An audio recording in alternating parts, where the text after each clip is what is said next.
98 वेळा अखिल भारतीय मराठी साहित्य संमेलनाचे उद्घाटक आणि देशाचे प्रधानमंत्री माननीय नरेंद्र मोदीजी, महाराष्ट्राचे मुख्यमंत्री देवेंद्र फडणवीस, महामंडळाचे अध्यक्ष प्राध्यापक उषा तावणे, ज्यांची अध्यक्षपदी निवड झाली ते डॉक्टर ताराराव बावनकर, केंद्र सरकारचे आपले प्रतिनिधी श्री प्रताप जाधव, महाराष्ट्राच्या विधान परिषदेचे अध्यक्ष शिवराम शिंदे, संसदेचे माजी अध्यक्ष शिवराज पाटील, देशाचे माजी गृहमंत्री सुशील कुमार शिंदे या ठिकाणी उपस्थित असलेले संसदेचे सदस्य, अन्य संस्थांचे प्रतिनिधी आणि या संमेलनासाठी जे एकत्र घेतले ते सर्वांचे प्रमुख संजय नाहक, महामंडळाचे सगळे प्रतिनिधी, साहित्यिक आणि साहित्यिक रसिक बंधू. आज मराठी सारस्वतांची दिंडी दिल्लीला आहे आणि याचा मला मनापासूनचा आनंद आहे. मराठी माणूस केवळ नर्मदा फार महाराष्ट्रच नाही तर आपल्या पराक्रमाचा झेंडा फार फडकवणारा मराठी माणूस.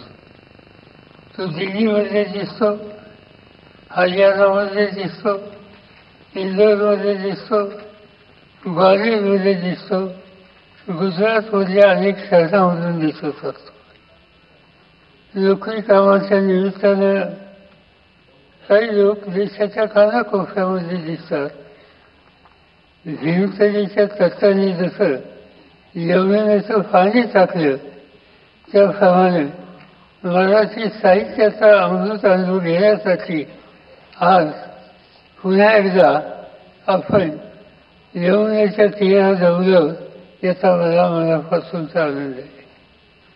अखिल भारतीय मराठी साहित्य संमेलन देशाच्या राजधानीमध्ये दुसऱ्यांदा होते आणि विशेषतः या सारस्वताच्या महामेळाव्याला देशाचे प्रधानमंत्री नरेंद्र मोदी हजर राहिले याचा मला मनापासूनचा आनंद आहे. आजचे साहित्य संमेलन मराठी भाषिकांच्या दृष्टीनं आनंददायी घटनेच्या पार्श्वभूमीवर संपन्न होत आहे. महाराष्ट्र शासन, महाराष्ट्राचे साहित्यिक, रसिक या सगळ्यांनी एका गोष्टीचा पाठपुरावा केला आणि तो म्हणजे मराठी भाषेला अभिजय भाषेचा दर्जा मिळावा आणि हा दर्जा मिळवून देण्यासाठी माननीय नरेंद्र मोदींनी जी भूमिका बजावली त्याबद्दल समस्त मराठी जनतेच्या वतीनं मी त्यांच्याबद्दलची कृतज्ञता या ठिकाणी व्यक्त करतो. 1954 साली पहिल्यांदा दिल्लीला मराठी साहित्य संमेलन झालं आणि त्यावेळेला देशाचे प्रधानमंत्री जवाहरलाल नेहरू होते. त्यांनी त्याचं उद्घाटन केलं होतं आणि ते संमेलन यशस्वी करण्यासाठी त्या काळाचे महाराष्ट्राचे ज्येष्ठ नेते, स्वातंत्र्य सैनिक आणि केंद्र सरकारचे प्रतिनिधी काकासाहेब गाडगीळ यांचं फार मोठं योगदान होतं. त्याचं स्मरण करणं मी माझं कर्तव्य समजतो. जवाहरलाल नेहरूंनी जसं संमेलनाचं उद्घाटन केलं त्याचीच पुनरावृत्ती होताना 70 वर्षांनी या संमेलनाचं उद्घाटन प्रधानमंत्री नरेंद्र मोदी यांच्या हातून होतंय याचा मला आनंद आहे. एक गोष्ट मी आपल्याला सांगतो की ज्या वेळेला त्यांना निमंत्रण देण्याच्यासाठी मी गेलो तर त्यांनी अक्षरशः एक नीट सुद्धा लावला नाही. महाराष्ट्राचा हा कारभार हा सोहळा आहे, सारस्वतांचा हा सोहळा आहे. माझी उपस्थिती आहे आणि तुम्ही सामावून येणार. असं चंद्रभागेच्या काठी आचार्यांनी कार्तिकीला जसं लाखो वारकरी भक्तिभावून जमतात, त्याच पद्धतीनं साहित्य संमेलनाची महाराष्ट्रामध्ये हजारो साहित्य प्रेमी दरवर्षी येत असतात. आणि देशाच्या राजधानीत होणारं हे साहित्य संमेलन तुमच्या माझ्या आयुष्याचा एक अत्यंत महत्त्वाचा प्रसंग आहे. 37व्या साहित्य संमेलनाचे अध्यक्ष महाराष्ट्राला सांस्कृतिक दिशा देणारे मराठी विश्वकोशाकडे तर्कचित्र रक्षण शास्त्री जोशी होते. त्यांनी त्याच वेळेला याचा उल्लेख केला. काकासाहेब गाडगे हे अध्यक्ष होते आणि ती जबाबदारी माझ्याकडे आली याचा मला आनंद आहे. बारामती बनल्याच्या नंतर मोरपंत यांचं स्वरूप होतं आणि त्यांनी त्या ठिकाणी केकावली आणि आर्या ही लिहून साहित्यामध्ये कुठे भर टाकली. त्याच्याबरोबरच अनेकांचा उल्लेख त्या ठिकाणी करता येईल. आणि त्या भागात जी साहित्य संमेलनं अलीकडच्या काळामध्ये झाली, सुदैवानं त्याच्यामध्ये सहभागी होण्याची संधी मला मिळाली होती. ते नाशिक असो, गुमान असो, सासवड असो, चिपळूण असो, पिंपरी चिंचवड असो, उदगीर असो, अशा अनेक संमेलनांना माझी उपस्थिती होती. आणि त्याचमुळं काही अत्यंत जाणकार लेखकांची आणि सारस्वतांचा सुसंवाद करण्याची संधी व्यक्तिगत माझ्या जीवनामध्ये मला मिळाली. त्याच्यामध्ये गदिमा असतील, फुलं असतील, नादू महानूर असतील, अनेक साहित्यिकांची ऋणानुबंध आणि गाठी जुळून आल्या. मला गुरुस्थानी असलेले यशवंतराव चव्हाण हे एक उत्तम साहित्यिक होते. या सर्वांच्या सहवासामुळे मी स्वतःसुद्धा लिहिता झालो. लोक माझे सांगती याच्या रूपानं तुम्हाला लोकांच्या पुढे व्यक्त झालो. मी सार्वजनिक जीवनाची 30 वर्षापेक्षा अधिक काळ दिल्ली दरबारीमध्ये मराठी अस्मिता टिकवण्याच्यासाठी जे जे काही करता येईल ते करण्याच्यासाठी माझ्याकडनं मी प्रयत्न केला गेला. आणि कदाचित म्हणूनच स्वागताध्यक्षाची जबाबदारी त्यांनी माझ्यासाठी असावी. या संमेलनाचे एक वैशिष्ट्य म्हणजे डॉक्टर तारा मोहाळकर यांची निवड. आणि याचा मला आनंद आहे. लोकसाहित्याचे अभ्यासक म्हणून तारा मोहाळकर यांना मराठीजन ओळखतात. मला आठवत आहे की चिपळूणचं संमेलन होतं आणि त्याच्या उद्घाटनाच्या प्रसंगी माझ्या भाषणामध्ये एक खंत व्यक्त केली की आजकालमध्ये इतकी संमेलन झाली पण फक्त 4 महिलांना अध्यक्षपदाचा मान मिळाला. मात्र यावेळी एका महिला साहित्यिकाला अध्यक्षपदाचा सन्मान मिळाला. याचा मला मनापासून आनंद आहे. मी डॉक्टर तारा मोहाळकर यांचं अभिनंदन करतो आणि त्यांच्या निवडीच्यासाठी अखिल भारतीय साहित्य संमेलनाने महामंडळाला धन्यवाद देतो. दिल्ली आणि महाराष्ट्र यांचं एक नातं आहे आपल्याला. अन्यथा दिल्लीमध्ये केला असता तर शिवछत्रपतींच्या स्वाभिमानी साक्षात्कार इथंच घडला असता. पण त्या घटनेपासून प्रेरणा घेऊन मराठीशाहीने आपला झेंडा हा आजच्या काळात फडकवला. याचा मराठी भाषिकांना साथ मिळाले. देशाचे एक प्रधानमंत्री होते चौधरी चरण सिंग आणि ते मला नेहमी सांगायचे विचाराच्या नंतर तुम्ही लोकांनी एक गोष्ट काही ठीक केली नाही. विचारायचं काय ठीक केलं आहे.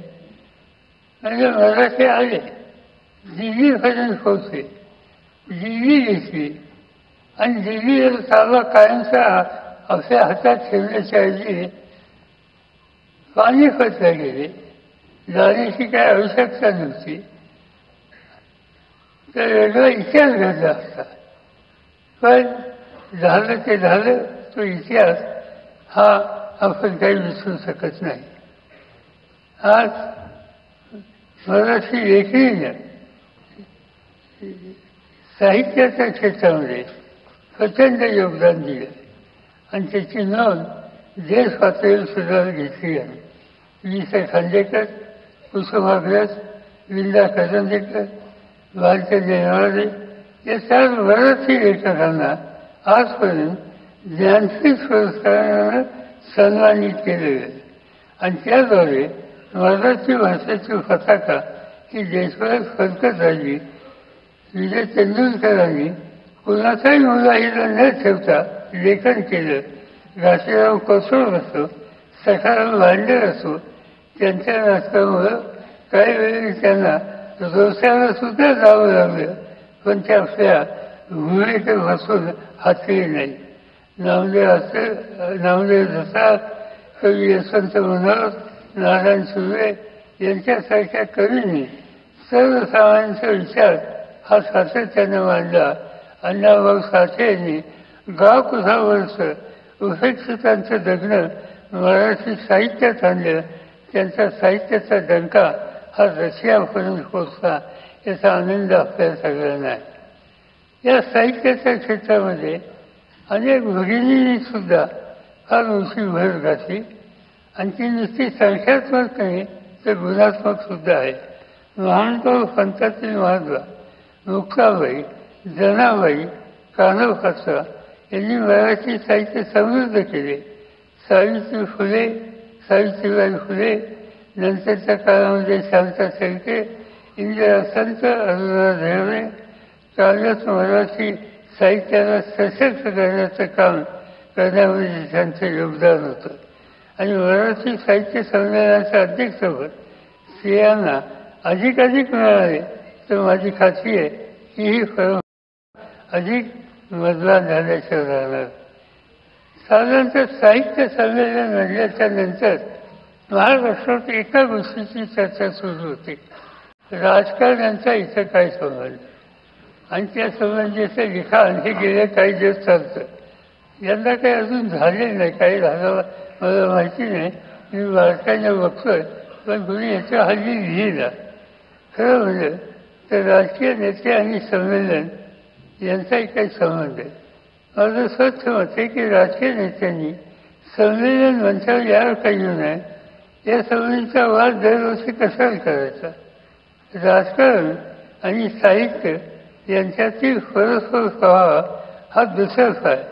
बाळ गंगाधर टिळक, पंडित जवाहरलाल नेहरू, अटल बिहारी वाजपेयी, यशवंतराव चव्हाण अशांची नावं घेता येतील की त्यांनी या सगळ्या क्षेत्राला प्रतिष्ठा दिली. कलेला राजाचे लावलं नाही तर राजांनी साहित्यकारात जोपासली. बुधभूषणकार छत्रपती संभाजी महाराज हे त्याचं बोलतं उदाहरण.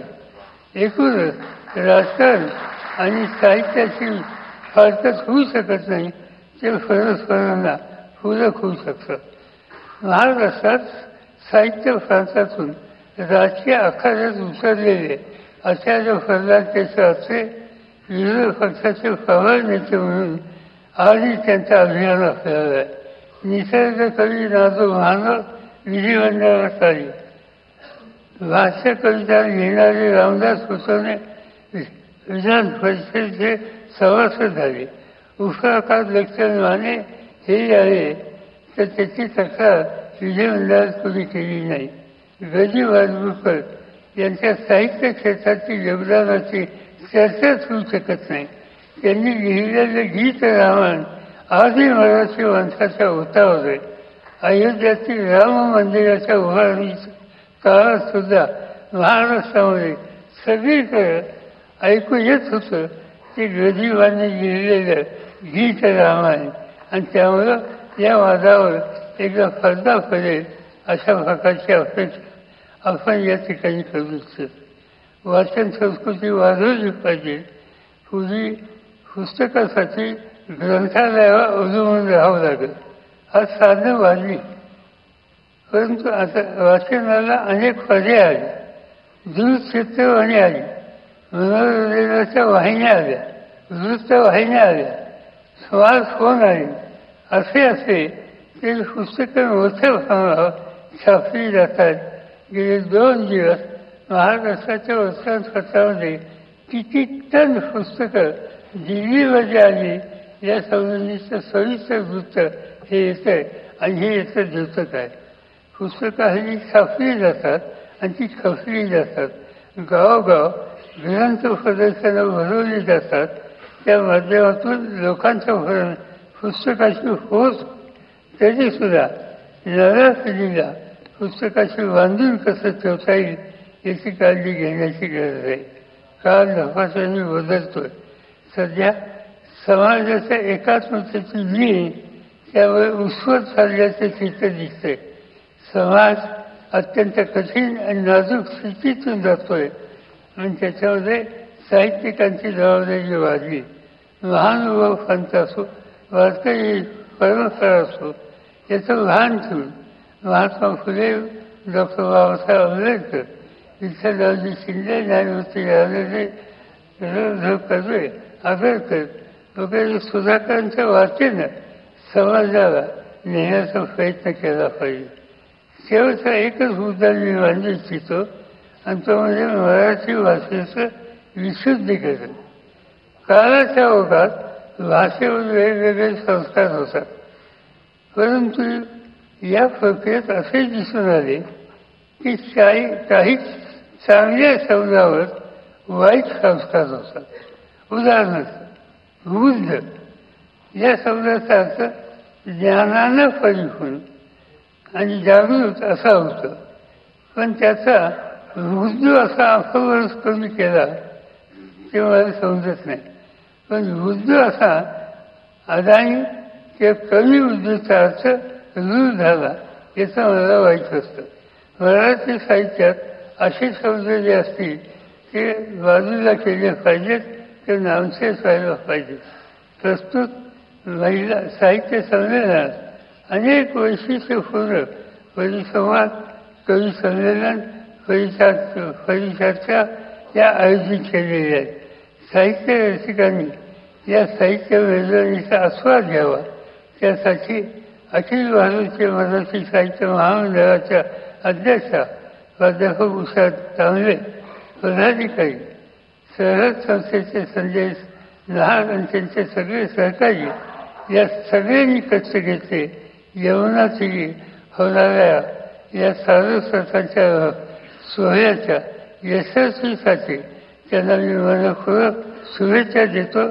मी उपस्थित साहित्यिक, साहित्याचे अभ्यासक, रसिक या सगळ्यांचं मनापासून स्वागत करतो आणि संमेलनाची शोभा वाढवण्यासाठी आवर्जून उपस्थित असलेले प्रधानमंत्री नरेंद्र मोदी यांचे, त्यांच्या सहकाऱ्यांचे, मुख्यमंत्र्यांचे आणि मान्यवरांचे मी अंतःकरणापासून आभार मानतो आणि आपल्या सगळ्यांची रजा घेतो.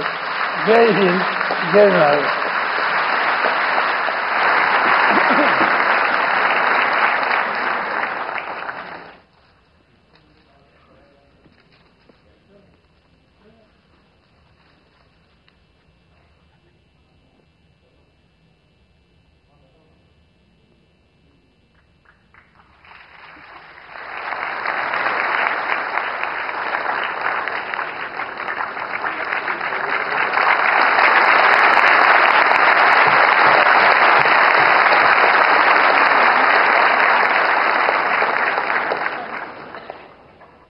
अठ्ठ्याण्णवाव्या अखिल भारतीय मराठी